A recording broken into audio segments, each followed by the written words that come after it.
제가 진료했던 74세 송영자 할머니는요, 자신을 늘 깔끔쟁이라고 하셨습니다.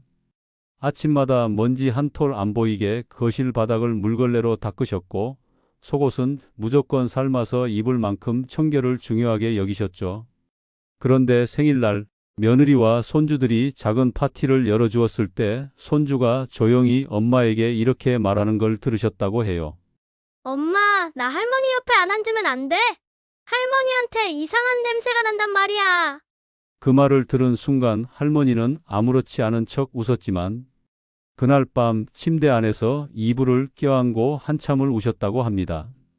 케이크는 웃으며 불었지만 제 마음의 불은 그날 꺼졌다고 슬픈 목소리로 말씀을 하시더라고요.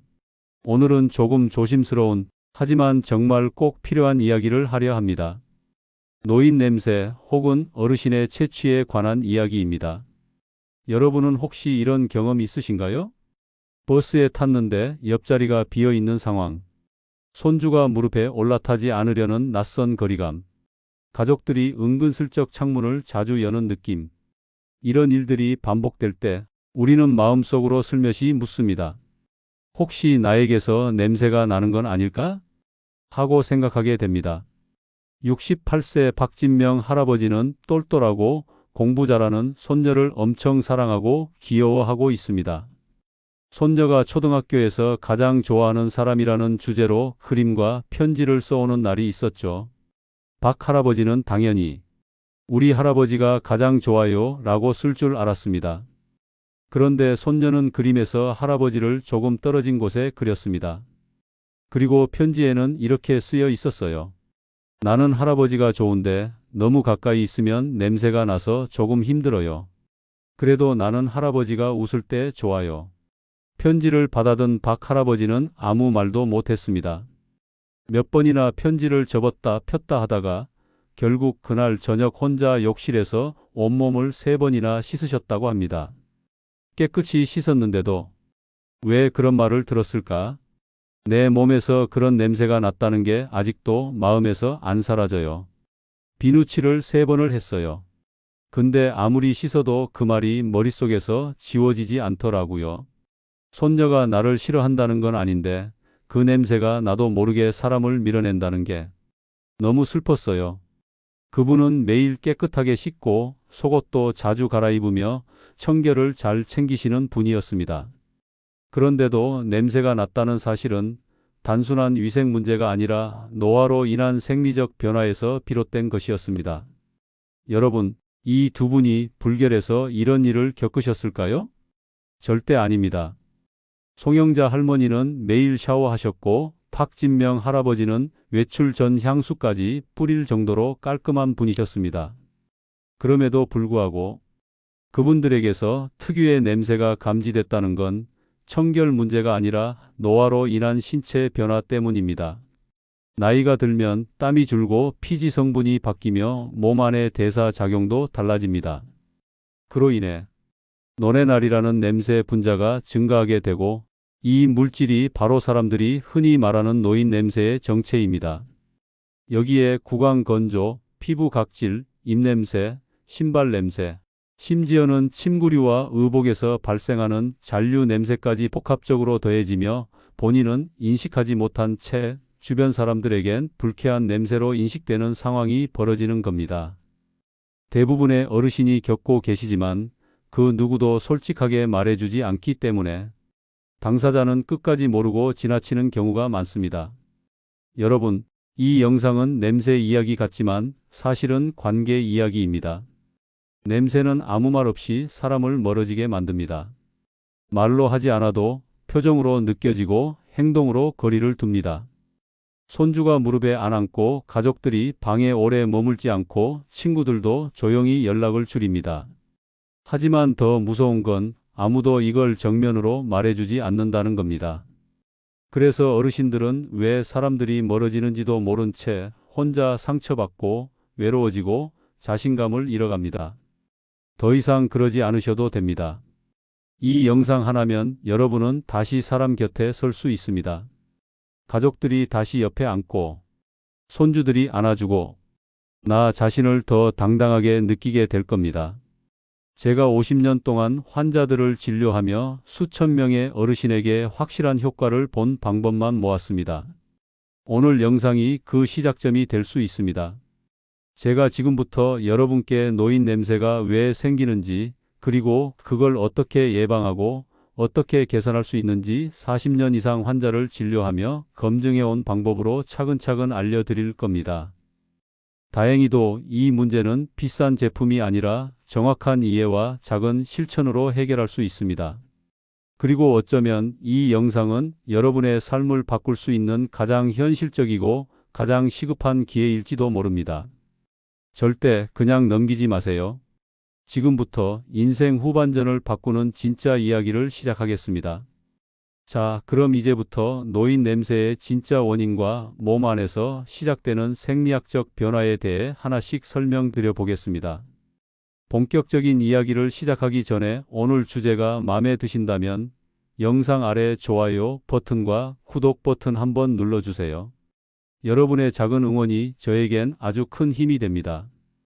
여러분, 먼저 분명히 말씀드립니다. 노인 냄새는 불결해서 나는 게 아닙니다. 청결하지 않아서 나는 게 아닙니다. 제가 지금껏 진료한 수많은 어르신들 대부분 매일 샤워하고 향수도 뿌리고 옷도 자주 갈아입습니다. 그런데도 냄새는 납니다. 왜일까요? 그 이유는 단 하나, 몸이 바뀌었기 때문입니다. 나이가 들면서 우리 몸은 땀, 피지, 침, 장내 환경 등 모든 것이 달라집니다. 그 변화가 바로 냄새의 근원이 되는 겁니다. 첫 번째, 땀이 줄어드는 게 오히려 문제입니다. 많은 분들이 이렇게 말씀하세요. 나는 땀이 별로 안 나는데 왜 냄새가 나요? 바로 그게 문제입니다. 땀이 난다는 건 우리 몸이 노폐물을 바깥으로 밀어내고 있다는 뜻입니다. 그런데 나이 들면 이 땀 배출 기능이 약해집니다. 몸 안에 노폐물이 피부에 쌓이고 이걸 먹이 삼은 세균이 특유의 냄새를 만들어냅니다. 즉, 땀이 줄어들수록 냄새는 더 쉽게 생깁니다. 두 번째, 나이가 들면 피지 성분이 바뀝니다. 젊었을 때와 노년의 피부에서 나오는 기름은 성분이 다릅니다. 나이가 들면 노렌알이라는 산화된 지방산이 많이 나옵니다. 이게 바로 노인 특유의 퀴퀴한 냄새의 주범입니다. 문제는 이 물질은 씻는다고 쉽게 없어지지 않는다는 것입니다. 단순히 비누로 씻는 걸로는 부족하고 노렌알을 잘 씻어내는 방법이 따로 필요합니다. 세 번째, 침이 줄어들면 입냄새가 심해집니다. 60세가 넘어가면 침 분비량이 급격히 줄어듭니다. 침은 단순히 입을 적시는 게 아니라 입안 세균을 씻어내고 산도를 조절하는 중요한 역할을 합니다. 침이 줄면 세균이 번식하고 입냄새가 심해지면서 구취가 전체 체취로 퍼지게 됩니다. 특히 입을 다문 상태에서 체온이 올라가면 입냄새가 밖으로 더 쉽게 퍼집니다. 이 세 가지 변화는 누구에게나 찾아옵니다. 여러분, 이건 누구나 겪는 변화입니다. 나는 아직 괜찮은데라고 생각하실 수 있지만 문제는 내가 몰라도 주변은 느낀다는 겁니다. 제가 진료한 70대 환자분들 중 99%는 자신은 냄새가 전혀 없다고 생각했지만 가족 인터뷰에선 모두가 냄새를 확실히 느꼈다고 답했습니다. 이게 현실입니다. 그렇다면 희망은 없을까요? 희망이 있습니다. 정확히 알면 해결할 수 있습니다. 냄새는 단순한 청결 문제가 아닙니다. 몸의 변화된 생리를 이해하고 그에 맞는 습관으로 바꿔야 해결됩니다. 그리고 다행히도 그 방법은 어렵지 않습니다. 지금부터 제가 알려드릴 생활 속 작은 습관들만 지켜도 2주 안에 냄새가 줄고 한 달 뒤엔 가족의 반응이 달라지는 것을 직접 경험하실 수 있을 겁니다.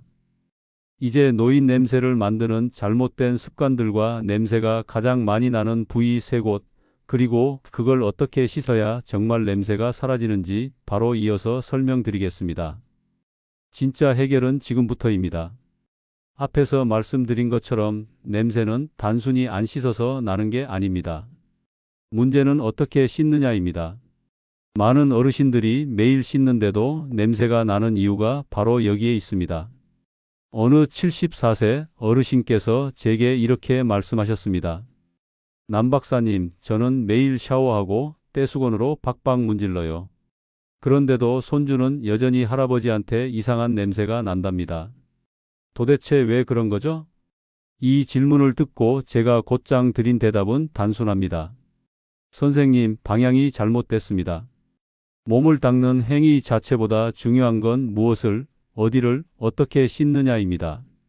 냄새의 90%는 특정 부위 세 곳에서 발생하는데 정작 많은 어르신들은 이 부위를 잘 씻지 않거나 반대로 너무 세게 문질러서 피부 장벽을 무너뜨립니다.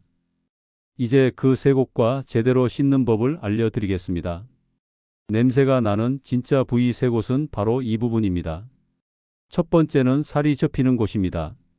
잘 보이지 않지만 가장 위험한 공간이죠. 우리 몸에는 생각보다 살이 겹치는 부위가 많습니다. 목 뒤 주름, 겨드랑이 및 가슴 아래, 배꼽 안쪽, 사타구니, 무릎 뒤, 팔 안쪽. 이런 부위들은 통풍이 잘 안 되고 땀과 피지, 각질이 고여 세균이 자라기 딱 좋은 곳입니다. 이런 곳은 씻을 때 대충 문지르거나 아예 놓치고 넘어가기 쉽습니다. 그 결과 몸 전체가 깨끗해도 이 부위에서 냄새가 퍼지는 경우가 정말 많습니다. 제가 진료한 74세 이정숙 할머니는 저는 정말 꼼꼼하게 씻는데도 냄새가 난대요. 라고 하셨어요. 제가 알려드린 대로 귀 뒤 목주름, 겨드랑이 및 배꼽 안쪽을 집중적으로 관리하게 했더니 딱 일주일 후 가족들이 어머니 요즘은 하나도 냄새 안 나요? 라고 반응했다고 하셨습니다. 비누 거품을 충분히 내서 부드러운 수건이나 손으로 살살 문지르며 씻는 것, 이게 포인트입니다. 너무 세게 문지르면 오히려 피부가 손상되고 더 냄새가 날 수 있으니 주의하세요. 두 번째는 털이 많은 부위, 즉 두피, 겨드랑이, 가슴 주변입니다. 이 부위들은 특히 땀과 피지 분비량이 많고 세균이 빠르게 번식하는 조건을 갖추고 있습니다. 많은 분들이 머리를 감을 때 그냥 샴푸만 묻히고 휙휙 문지르고 끝내는데요. 두피를 지압하듯 손끝으로 꼼꼼히 마사지하면서 감아야 속에 쌓인 피지와 노폐물이 제거됩니다. 겨드랑이나 가슴 주변은 비누로 충분히 거품을 내고 손바닥으로 부드럽게 닦아주는 방식이 좋습니다. 너무 자극적인 때밀이나 솔은 피하세요. 피부가 손상되면 오히려 염증과 냄새의 원인이 됩니다. 세 번째는 등이나 발, 발가락 사이, 손바닥 등 땀이 많이 나는 부위입니다. 그 중에서 특히 발을 신경 써야 합니다. 신발 속에 갇혀있던 발은 온종일 습기와 열기 속에 있으면서 냄새를 만들어내는 세균들의 천국이 되기 쉽습니다. 특히 발가락 사이를 놓치는 경우가 많아요. 여긴 꼭 발을 씻을 때마다 하나하나 사이에 손가락을 넣어서 닦아줘야 합니다. 그 후에는 수건으로 완전히 말리는 것, 이게 핵심입니다. 양말은 하루에 한 번 갈아 신고 면 양말을 사용하는 것이 냄새 예방에 도움이 됩니다. 또 하나, 등입니다. 등은 스스로 닦기 어렵기 때문에 그냥 물로만 흘려보내고 많은 분들이 많습니다. 긴 손잡이, 브러시나 등 전용 타월을 활용해서 등도 꼼꼼하게 닦아주는 습관을 들이세요. 이게 냄새 예방은 물론 피부 건강에도 좋습니다. 잘 씻는 것보다 잘 말리는 것이 더 중요할 때도 있습니다. 많은 어르신들이 목욕 후 물기만 대충 털고 수건으로 쓱 닦고 끝냅니다. 그러면 물기 사이로 체온이 급격히 떨어지고 피부가 더 건조해지며 오히려 냄새가 더 심해집니다. 씻은 다음 완전히 말리기, 이건 절대 생략하면 안 됩니다. 특히 발, 겨드랑이, 사타구니, 귀 뒤, 머리카락은 드라이어, 수건 등을 활용해서 완전히 말려야 냄새가 줄어듭니다. 잘 씻은 다음엔 보습제를 꼭 발라야 합니다. 피부가 건조하면 각질이 일어나고 그 각질이 세균의 먹이가 되어 냄새를 유발합니다. 샤워 후 3분 이내 아직 피부가 살짝 촉촉할 때 세라마이드나 히알루론산 성분이 들어간 보습제를 꼼꼼하게 잘 발라주세요. 피부가 촉촉해지면 냄새도 줄고 가려움증도 덜하며 전반적인 청결함이 훨씬 오래 지속됩니다. 비누도 아무 비누나 쓰면 안 됩니다. 많은 어르신들이 항균 비누나 강한 향의 바디워시를 고집하시는데요. 이건 오히려 독입니다. 강한 세정력의 제품은 좋은 세균까지 다 죽이고 피부 장벽을 무너뜨려 냄새를 더 쉽게 유발합니다. 피부는 방어막입니다. 그 방어막을 살리려면 약산성, 무향, 저자극 제품을 써야 합니다. 세라마이드, 히알루론산이 들어간 제품이 피부의 수분을 채우고 보호막을 복원해 줍니다. 마트, 약국, 인터넷 어디서든 살 수 있고 제품 앞면에 약산성 또는 저자극만 적혀 있어도 충분합니다.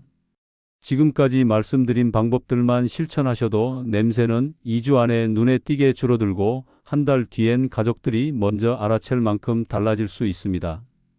그렇다면 이제부터는 냄새를 줄이기 위해 꼭 함께 실천해야 할 생활 속 습관들에 대해서 알려드리겠습니다.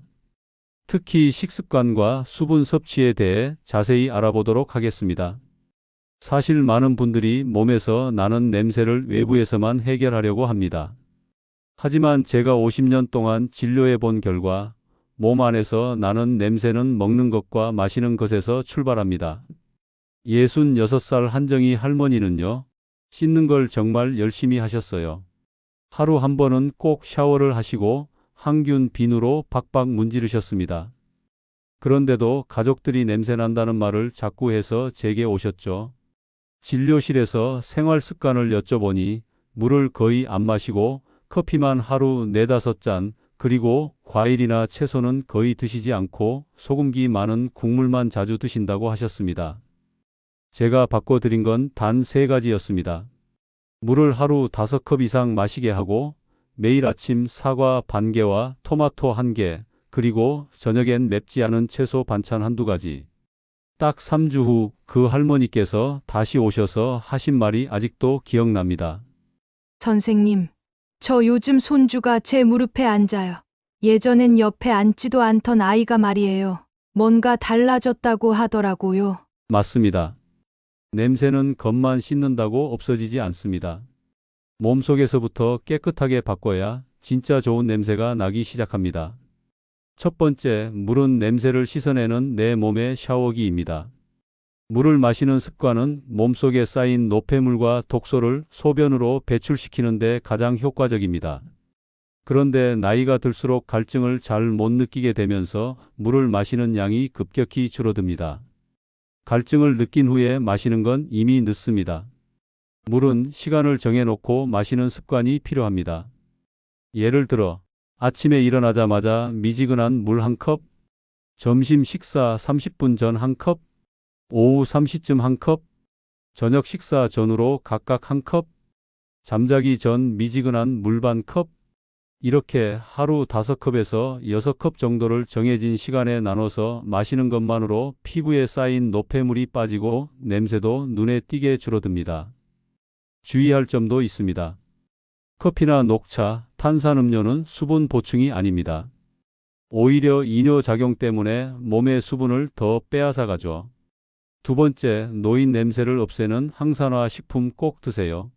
노인 냄새의 근본 원인은 피지 속 노렌알이라는 물질이 산화되면서 나는 특유의 키키한 냄새입니다. 이 산화를 막아주는 것이 바로 항산화 성분입니다. 어렵게 들리실 수 있지만 토마토, 사과, 포도, 딸기, 당근, 고추, 브로콜리, 김, 미역, 이런 음식들만 기억하셔도 충분합니다. 특히 색깔이 선명한 과일과 채소는 피부 속 산화를 막아주고 피지 조성 자체를 바꿔주는 역할을 합니다. 68살 장원식 할아버지는 하루에 토마토 하나와 사과 반 개를 먹기 시작한 지 한 달 만에 며느리에게서 이런 말을 들으셨다고 합니다. 아버님, 요즘 향수 바꾸셨어요? 향이 좋아요. 사실 향수는 안 바꾸셨고요. 몸 자체가 깨끗해진 겁니다. 세 번째, 식이섬유로 장을 청소해야 냄새도 사라집니다. 냄새의 많은 부분은 장에 쌓인 노폐물에서 올라옵니다. 변비가 심한 어르신일수록 피부로 노폐물이 배출되며 냄새가 심해질 수 있습니다. 이 문제를 해결하려면 아침에 미지근한 물 1컵, 현미밥이나 오트밀, 사과 반 개, 이 3가지 조합만 지켜주세요. 변비가 없어지고 장이 깨끗해지면 몸 전체에서 나는 냄새도 훨씬 부드러워집니다. 네 번째, 싱겁게 먹는 것도 냄새를 줄이는 비결입니다. 짜게 먹으면 신장에 무리가 가고 체내 염분 농도가 높아지면서 땀에서도 특유의 냄새가 납니다. 이건 가족들이 바로 알아차립니다. 국물보다는 건더기를, 김치도 씻어서 드시는 습관이 필요합니다. 이처럼 몸 안의 환경을 바꾸는 것만으로도 냄새는 분명히 바뀝니다. 자, 그렇다면 이제는 냄새가 배이기 쉬운 또 다른 환경, 즉 옷, 침구, 생활용품 관리법에 대해 알려드리겠습니다. 이 부분까지 실천하셔야 완벽하게 냄새를 잡을 수 있습니다. 지금까지 몸 안의 습관과 식생활을 바꿨다면 이제는 몸 밖의 환경을 바꿔야 할 차례입니다. 바로 옷, 침구, 신발, 실내 환경 같은 생활용품 관리입니다. 제가 수없이 진료실에서 들었던 말이 있습니다. 선생님, 저 매일 씻고 물도 잘 마시는데 왜 여전히 냄새가 나는 걸까요? 그럴 때 저는 꼭 이렇게 여쭤봅니다. 혹시 옷이나 이불 얼마나 자주 세탁하세요? 그러면 많은 분들이 이렇게 말씀하시죠. 속옷은 자주 갈아입지만 겉옷은 한 3, 4일 입고요. 이불은 겨울엔 거의 안 빨아요. 날씨가 추우니까요. 자, 이게 바로 문제입니다. 아무리 몸을 깨끗이 해도 냄새가 밴 옷과 침구를 그대로 쓰면 몸에서는 계속 냄새가 납니다. 즉, 원인 제거 없이 방향제만 뿌리는 것과 같은 상황이 반복되는 겁니다. 첫 번째, 옷과 속옷은 매일 갈아입어야 합니다. 특히 속옷은 땀과 피지, 각질이 가장 먼저 닿는 옷입니다. 매일 갈아입지 않으면 하루 동안 배출된 노폐물이 옷에 남아 세균이 번식하고 냄새가 고착됩니다. 겉옷도 이틀 이상 입으면 몸 냄새가 옷에 밴 채 유지됩니다. 특히 겨울철엔 땀이 덜 나는 것 같지만 피부에 쌓인 기름 성분이 옷감에 남기 때문에 냄새의 근원이 됩니다. 정리하자면 속옷은 반드시 하루 한 번 이상 교체, 겉옷은 가능하면 이틀에 한 번은 세탁. 세탁 후엔 햇볕에 말리는 것이 가장 좋습니다. 햇빛은 천연 살균제입니다. 두 번째, 침구는 일주일에 한 번 이상 세탁하세요. 사람은 하루 평균 250ml의 땀을 밤사이에 흘립니다. 그 땀이 그대로 베개, 이불, 매트리스에 스며들죠. 그 안에는 피지, 각질, 미세한 세균까지 들어 있습니다. 이것이 노인 냄새의 또 다른 진원지입니다. 베개 커버는 3일에 한 번, 이불 커버는 일주일에 한 번, 이불과 매트리스는 계절마다 한 번씩 세탁하거나 햇볕에 말려주는 것이 좋습니다. 세탁이 어렵다면 침구 전용 탈취제나 햇볕에 말리는 습관만으로도 큰 도움이 됩니다. 세 번째, 신발과 양말 관리는 절대 잊지 마세요. 제가 진료실에서 발냄새 때문에 가족과 갈등이 생긴 어르신들을 정말 많이 봤습니다. 그중 한 분, 서울 종로구에 사시는 김정식 할아버지께서는 겨울엔 양말을 이틀에 한 번 갈아 신으시고 신발도 매일 같은 걸 신으셨습니다. 가족들은 방에만 들어가면 냄새가 난다고 했고 본인은 왜 그러는지 이해를 못 하셨어요. 제가 알려드린 건 간단했습니다. 양말은 매일 갈아 신기, 신발은 2켤레 이상을 번갈아 신기, 신발 안에 베이킹소다를 뿌려두기, 신발은 하루 신은 후 하루는 말려놓기. 딱 이 네 가지만 실천하셨는데 2주 후 가족들의 반응이 확 달라졌습니다. 아들이 요즘은 냄새가 하나도 안 난다고 말해줬다고 합니다. 네 번째, 실내 공기는 숨은 냄새의 주범입니다. 방 안 공기가 무겁고 탁하면 냄새가 정체되며 옷이나 커튼, 벽지에까지 배입니다. 겨울이라고 창문을 꽁꽁 닫아두면 냄새는 점점 진해질 수밖에 없습니다. 환기의 원칙은 하루 2번, 아침과 오후 10분 이상 창문 열기입니다. 햇빛이 드는 날엔 햇살과 함께 환기하는 것이 가장 좋습니다. 특히 화장실, 부엌, 침실은 냄새가 잘 스며드는 공간입니다. 가능하다면 작은 환기팬을 설치하거나 에어 서큘레이터로 공기를 순환시켜 주세요. 이렇게 몸 밖의 환경까지 함께 관리해야 진짜로 냄새 없는 삶이 가능합니다. 여기까지 실천하셨다면 여러분은 냄새에 대해 절반 이상의 문제를 해결하신 겁니다. 하지만 아직 한 가지가 더 남아 있습니다.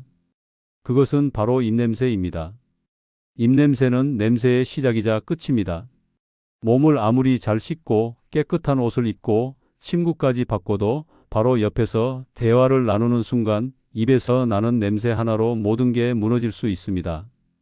특히 어르신들의 입냄새는 단순한 구취가 아니라 몸 전체의 건강 상태를 드러내는 신호이기도 합니다. 왜 나이 들수록 입냄새가 심해질까요? 첫째, 침이 줄어듭니다. 60세 이후부터는 침 분비량이 급격히 감소하면서 입안이 건조해지고 세균이 빠르게 증식합니다. 침은 입안의 세균을 씻어내고 산도를 조절하는 자연 세정제인데 이 침이 줄어들면 세균이 남아 입냄새의 원인이 됩니다. 둘째, 혀와 잇몸 사이에 세균이 쌓입니다. 칫솔질을 잘한다고 해도 혀 표면, 특히 혀 뒤쪽까지 관리하지 않으면 입냄새의 70%가 이곳에서 시작됩니다. 셋째, 위장 문제와 연결된 구취도 많습니다. 속이 자주 더부룩하거나 소화가 안 되는 분들 중 입냄새가 동반되는 경우가 흔합니다. 장내 가스가 역류하거나 위산 역류로 인해 특유의 쉰내 같은 냄새가 입 밖으로 나옵니다. 이제 입냄새를 줄이기 위해 지금 당장 실천할 수 있는 아주 현실적이고 효과적인 방법을 알려드리겠습니다. 첫 번째, 하루에 최소한 아침, 저녁으로 2번의 칫솔질은 기본이며 혀까지 닦아야 입냄새를 잡을 수 있습니다. 많은 분들이 하루 3번 양치질은 성실히 하시지만 입냄새는 여전히 사라지지 않는다고 말씀하세요. 그 이유 중 하나가 바로 혀를 닦지 않기 때문입니다. 혀 표면에는 수많은 미세한 돌기들이 있고 이 틈에 음식 찌꺼기와 세균이 쌓이면서 입냄새의 진원이 됩니다. 실제로 제가 진료한 79세 김명자 할머니는 입냄새 때문에 손주가 자꾸 고개를 돌린다며 속상해 하셨습니다.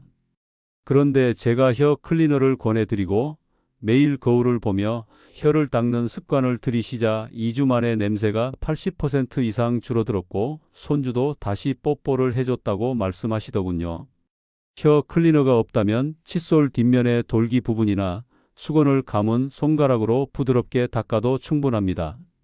단 혀의 뒷부분까지 닦아야 의미가 있습니다. 처음에는 헛구역질이 날 수 있지만 하루 1분 정도씩 연습하면 요령이 생기고 3, 4일이면 익숙해집니다. 두 번째, 입이 마르면 냄새는 진해집니다. 이럴 때는 수분 섭취가 중요합니다. 입안이 바짝 마른 상태에서 말을 하면 자신도 모르게 구취가 더 강하게 느껴집니다. 그 이유는 침이 입안 세균을 씻어내는 역할을 하기 때문입니다. 침이 부족하면 세균이 그대로 남아 번식하게 되죠. 제가 진료했던 82세 김영순 할머니는 입이 너무 자주 마른다고 하셨어요. 그 결과 말할 때마다 냄새가 난다는 소리를 듣고 굉장히 위축되어 계셨습니다.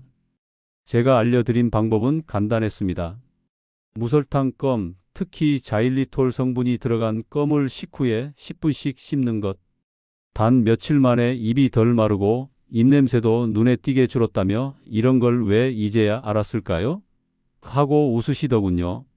또한 물을 자주 마시는 습관도 중요합니다. 조금씩 자주 하루 6, 7컵이 가장 좋습니다. 세 번째, 위장이 편해야 입냄새도 줄어듭니다. 위에서 올라오는 역류성 냄새가 입으로 전달되는 경우도 꽤 많습니다. 특히 속이 더부룩하거나 소화가 잘 안 될 때 입냄새가 더 심해진다고 호소하시는 어르신들이 많습니다. 80세 김정일 할아버지는 나는 입을 깨끗이 닦아도 아내가 자꾸 냄새난대요. 라며 오해를 많이 받으셨는데요. 진료해보니 위장이 매우 예민한 상태였고 기름진 음식과 매운 반찬 위주 식습관이 문제였습니다. 그래서 식사 후에는 따뜻한 보리차나 유자차, 생강차로 속을 편안하게 해드리는 방법을 권했습니다. 3주 뒤 김 할아버지께서는 이젠 아내가 옆에 앉아도 인상 안 써요. 라며 활짝 웃으셨습니다. 네 번째, 시중 가글 대신 자연식 가글이 더 좋습니다. 시중에서 파는 가글, 특히 알코올 성분이 강한 제품은 오히려 입안을 건조하게 만들 수 있습니다. 건조한 입안은 세균 번식에 더 좋은 환경이 됩니다. 더 안전하고 효과적인 방법은 집에서 직접 만드는 천연 가글입니다. 방법은 아주 간단해요.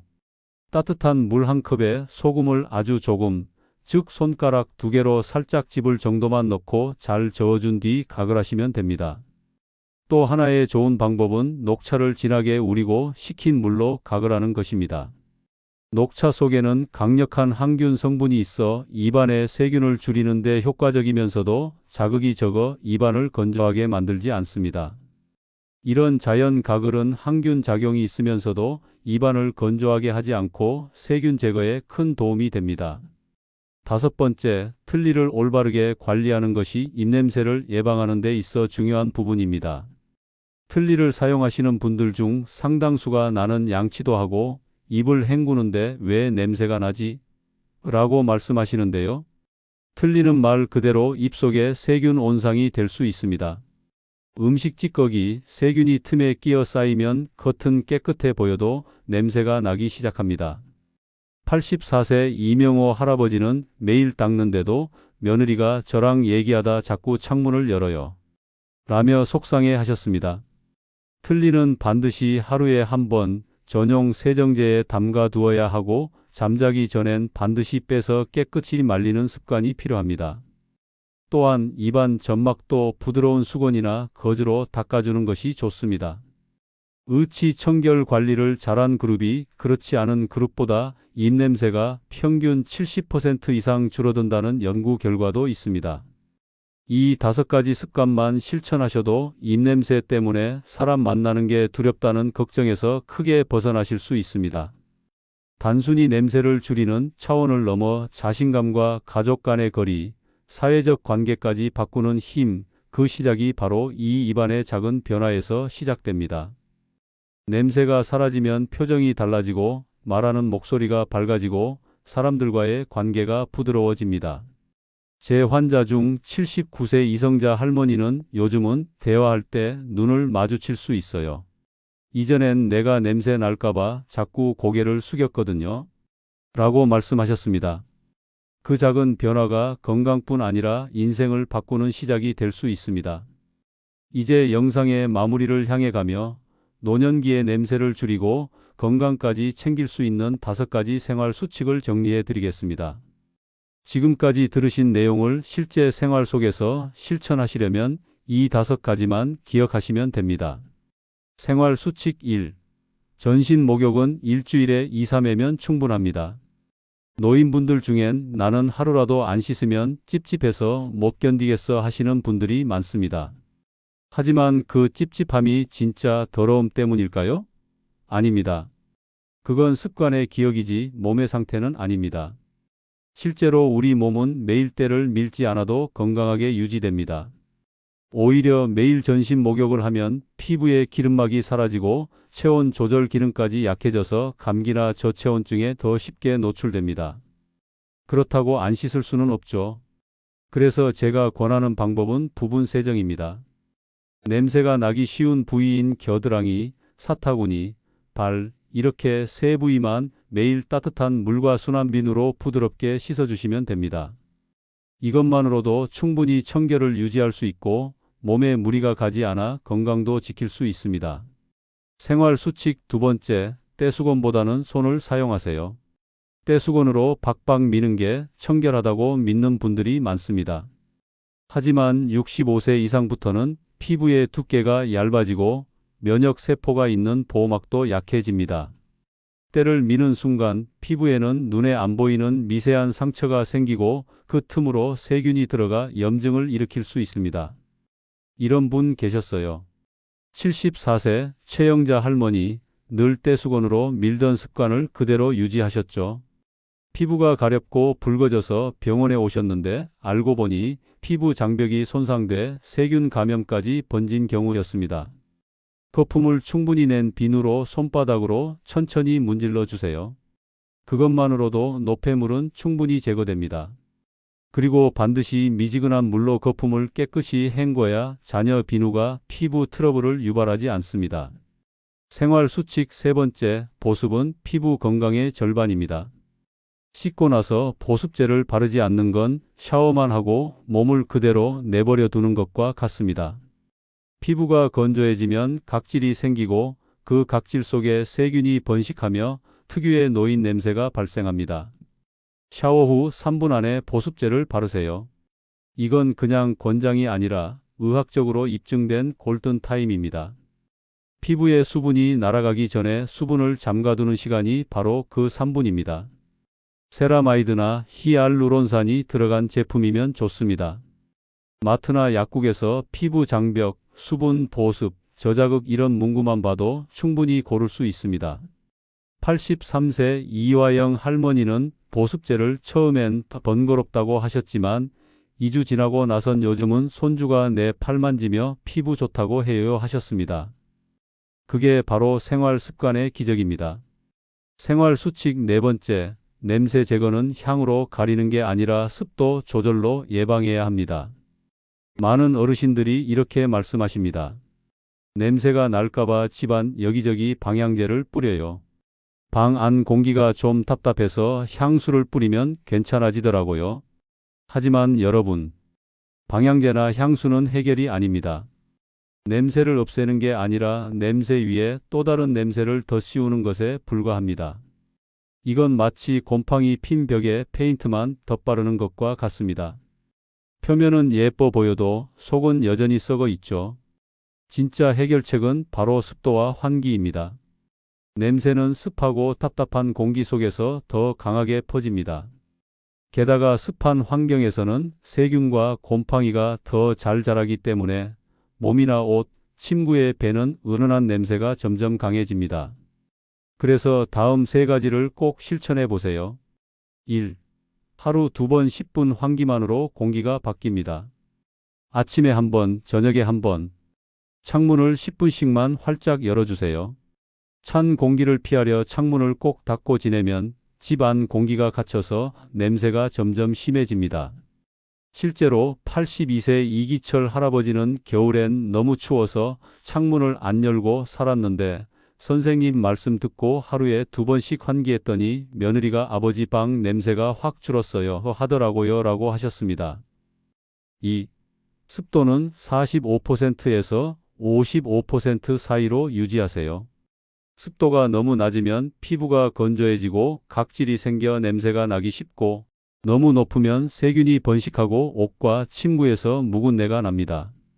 습도를 맞추는 방법은 생각보다 간단합니다. 겨울철엔 젖은 수건을 방 안에 걸어두기. 여름철엔 제습기나 에어컨의 제습 모드 활용. 화장실 문은 닫고 샤워 후엔 꼭 환기하기. 특히 거실, 침실 같은 오래 머무는 공간은 습도계를 하나 두고 주기적으로 체크해 보세요. 요즘은 저렴한 가격에 간편한 제품들도 많습니다. 3. 방향제 대신 공기 순환을 위한 작은 변화들. 냄새는 없애야지 덮는 게 아닙니다. 실내에서 전기팬이나 서큘레이터를 이용해 공기를 순환시켜 보세요. 수지나 베이킹소다를 접시에 담아 방 구석에 놓아두면 냄새 흡착 효과가 있습니다. 라벤더나 유칼립투스 같은 천연 아로마 오일을 소량 활용하면 인공향보다 훨씬 부드럽고 상쾌한 실내 공기를 유지할 수 있습니다. 결국 몸에서 나는 냄새도 집에서 나는 냄새도 공기가 바꿉니다. 깨끗하게 씻은 몸이라도 답답하고 눅눅한 공기 속에 오래 있으면 그 냄새가 옷과 피부에 다시 뵐 수밖에 없습니다. 그러니 냄새 없는 당당한 노후를 원하신다면 오늘부터 습도와 환기를 꼭 챙겨보세요. 창문을 여는 10분이 사람과 사람 사이의 거리까지 바꿔줍니다. 이건 과학이고 의학이고 무엇보다 삶의 지혜입니다. 생활 수칙 5번째, 냄새 없는 몸이 자신감을 만듭니다. 결국 이 모든 생활 습관의 핵심은 자신감입니다. 피부는 촉촉하고 옷에서는 좋은 향이 나고 손주가 내 옆에 와서 얼굴을 부비고 며느리가 방에 들어와도 창문부터 열지 않는 그 순간. 그게 바로 인생 후반전의 진짜 행복입니다. 물 잘 마시고 부위별로 잘 씻고 습도 유지하고 환기하고 보습만 잘해도 당신은 더 이상 냄새나는 어르신이 아닙니다. 제 환자 중 83세 이영자 할머니는 처음엔 귀찮았지만 선생님 말대로 한 달 실천해보니 손주가 할머니 요즘 냄새 안 나고 좋아졌어라고 해줬어요. 그 한마디에 10년은 젊어진 기분이었어요. 라고 하셨습니다. 이런 변화 여러분도 경험하실 수 있습니다. 단지 오늘 이 영상을 끝까지 봐주신 여러분이라면 이미 그 시작선에 서 계신 겁니다. 지금까지 노년의 채취, 그 원인부터 과학적인 해결법, 실천 가능한 생활 수칙까지 하나하나 정리해 드렸습니다. 영상이 도움이 되셨다면 좋아요와 구독 버튼 꼭 눌러주시고요. 이 내용이 필요하실 부모님, 이웃분들께도 꼭 공유해 주세요. 작은 실천이 여러분의 삶을 바꾸고 사랑하는 가족과의 거리를 더 가깝게 만들어 줄 것입니다. 행복을 주는 지혜, 다음 영상에서 더 깊고 따뜻한 정보로 인사드리겠습니다. 고맙습니다.